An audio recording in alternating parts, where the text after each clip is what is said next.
جناب عثمان غنی بہت بڑے امیر تھے، بہت بڑے امیر المومنین، لاکھوں مربع میل پہ حکومت تھی۔ چند سو آدمیوں نے آ کے گھیر لیا عثمان غنی کے گھر کو، اور کربلا میں تو 3 دن پانی بند رہا ہے، حضرت عثمان غنی پہ 40 دن پانی بند رہا ہے، 40 دن۔ اور حضرت امام حسین کے خیموں کے گرد تو پہرا دینے کے لیے جناب عباس تھے۔ اور میں تاریخ کے سارے معتبر حوالے عرض کر سکتا ہوں کہ جب حضرت عثمان غنی کو خطرہ ہوا تو مولا علی شیر خدا نے امام حسن اور حسین کو تلواریں پکڑائیں اور فرمایا دروازے کے آگے کھڑے ہو جاؤ، کوئی بدبخت تمہارے خالو عثمان غنی کے دروازے تک جانے نہ پائے۔ اور اس دروازے سے پھر گیا بھی کوئی نہیں، اس لیے کہ وہاں حسنین کریمین کا پہرا تھا۔ جو گیا بے ایمان تو پیچھے سے چڑھ کر کے گیا۔ حضرت عثمان غنی لاکھوں مربع میل کا حکمران، جہاں جس کے پاس چند ووٹ ہوں وہ دندناتا پھرتا ہے، جس کے پاس 4 باڈی گارڈ ہوں اس کی بات وہ کرتا ہے تو ہوا میں۔ حضرت عثمان غنی کے پاس ہزاروں کی فوج ہے، چند 100 لوگوں نے آپ کے گھر کو گھیر لیا، شہید کرنا چاہتے ہیں۔ جناب عثمان غنی رضی اللہ تعالیٰ عنہ کے پاس حضرت علی رضی اللہ تعالیٰ عنہ، کئی اور لوگ گئے۔ کہا عثمان 3 باتیں ہیں، یا تو ہمیں اجازت دو، یا تو تم تھوڑی دیر کے لیے خلافت چھوڑ دو، حکومت چھوڑ دو، چند دنوں کے لیے کسی اور کو امیر بناؤ۔ جناب عثمان کہنے لگے مجھے تو حکومتوں سے دلچسپی نہیں، لیکن میں چھوڑ نہیں سکتا، اس لیے کہ میرے مصطفیٰ کریم علیہ السلام نے مجھے فرمایا تھا عثمان اللہ تجھے قمیض پہنائے گا، لوگ اتارنا چاہیں گے پر تم اتارنا نہ۔ فرمایا میں سمجھ گیا ہوں، اس سے مراد یہی ہے، میں نہیں چھوڑتا۔ کہا عثمان پھر اس طرح کریں، ہمیں اجازت دیں، یہ چند 100 لوگ ہیں، ہماری تلواریں چند منٹ میں فیصلہ کر دیں گی۔ جناب عثمان غنی فرمانے لگے میں نبی پاک کا شہر اپنی وجہ سے خون میں رنگ دوں، میری وجہ سے؟ نبی پاک علیہ السلام نے فرمایا تھا ایک مینڈا ہوگا، بکرا، جس کی وجہ سے میرے مدینے کی گلیوں میں خون بہے گا، میں وہ بکرا نہیں بننا چاہتا۔ فرمایا میں نہیں چاہتا میری وجہ سے خون بہے اور حضور کے مدینے میں بدامنی ہو۔ عثمان کی جان جاتی ہے تو جائے، پر نبی پاک کے مدینے میں شور نہیں ہونا چاہیے۔ اے پائے نظر ہوش میں آ، یہ کوہ نبی ہے، آنکھوں سے بھی چلنا یہاں بے ادبی ہے۔ تو کہا عثمان پھر اس طرح کرو، کچھ دنوں کے لیے مکے چلے جاؤ۔ میری بات کی سمجھ آ رہی؟ کچھ دنوں کے لیے مکے چلے جاؤ۔ تو جناب عثمان نے داڑھی پکڑ لی، کہنے لگے دیکھ رہے ہو ساری سفید ہو گئی ہے، میں نبی پاک کا شہر چھوڑ کے نہیں جانا چاہتا، میں رسول اللہ کے مدینے میں مرنا چاہتا ہوں، میں نہیں چھوڑوں گا حضور کا شہر۔ یہ انداز ہے جناب عثمان غنی۔ بڑا ستایا گیا حضرت عثمان غنی کو، پراپوگنڈے کیے گئے، آپ کے خلاف مہم چلی، عبداللہ ابن سبا نے بڑی مہم جوئی کی آپ کے خلاف، یہودیوں نے مسلمانوں کا روپ دھار کر بڑا آپ کو ستایا، تکلیفیں دی۔ جی آپ اپنے رشتہ داروں کو بڑا دیتے ہیں، فرمایا کرتے تھے جیب سے دیتا ہوں، مال خزانہ سے نہیں دیتا۔ حضرت عثمان غنی رضی اللہ تعالیٰ عنہ کو بڑا ستایا گیا۔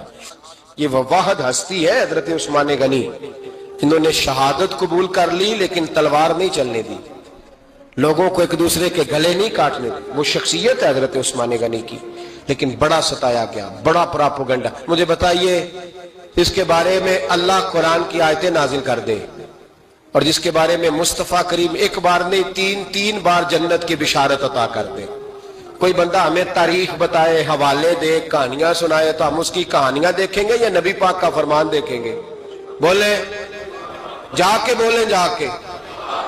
کسی کہانی پر کبھی بھی کان، بس ایک حدیث میں نے بڑی دفعہ سنائی ہے، پھر سناتا ہوں، ترمذی میں ہے، نبی پاک جنازگاہ تک گئے جنازہ پڑھنے، یا رسول اللہ فلاں آدمی انتقال کر گیا، جنازگاہ تک تشریف لے گئے جنازہ پڑھانے، لیکن جنازگاہ تک پہنچ کر محبوب نے فرمایا اس کا جنازہ نہیں پڑھانا۔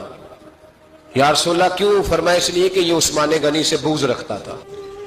نبی پاک سید عالم صلی اللہ تعالی علیہ وآلہ وسلم نے خود اپنی زبان مبارکہ سے، ترمذی شریف میں حدیث موجود ہے کہ نبی پاک صلی اللہ علیہ وسلم احد پر گئے تو احد کانپنے لگا، تو حضور نے فرمایا احد ٹھہر جا، تیرے اوپر ایک نبی، ایک صدیق اور 2 شہید موجود ہیں۔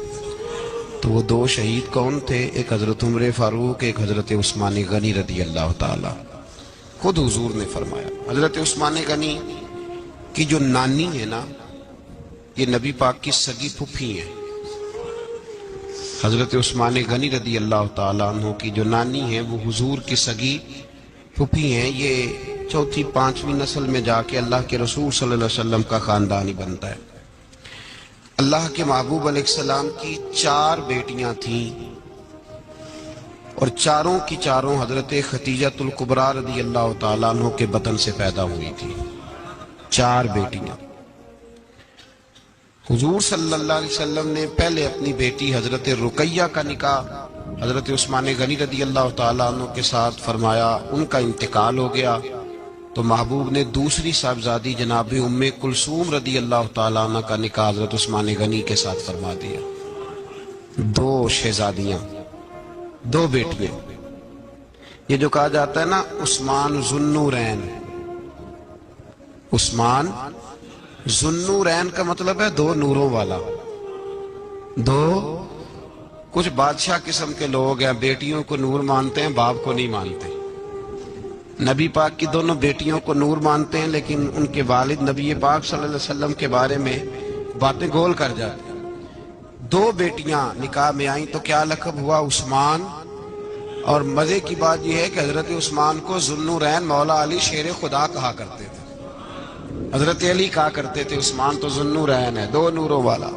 بریلی کے امام فرمانے لگے تیری نسل پاک میں ہے بچہ بچہ نور کا، تو ہے نے نور تیرا سب گھرانہ نور کا، اور کہنے لگے نور کی سرکار سے پایا 2 شالہ نور کا، نور کی سرکار سے پایا 2 شالہ نور کا، ہو مبارک تجھ کو ذوالنورین جوڑا نور کا۔ مبارک دے رہے ہیں دوسری شادی پر، کہتے ہیں ہو مبارک تجھ کو ذوالنورین جوڑا نور کا۔ تو حضرت عثمان غنی رضی اللہ تعالیٰ عنہ 4 5ویں مسلمان ہیں۔ حضرت ابو بکر صدیق رضی اللہ تعالیٰ عنہ تاجر تھے، تاجروں سے ان کی دوستی تھی۔ حضرت عثمان غنی بھی تاجر تھے، تو جناب سیدنا ابو بکر صدیق نے انہیں تبلیغ کی تو وہ مسلمان ہو گئے۔ جب کلمہ پڑھا تو چچا نے باندھ دیا گھر کے اندر،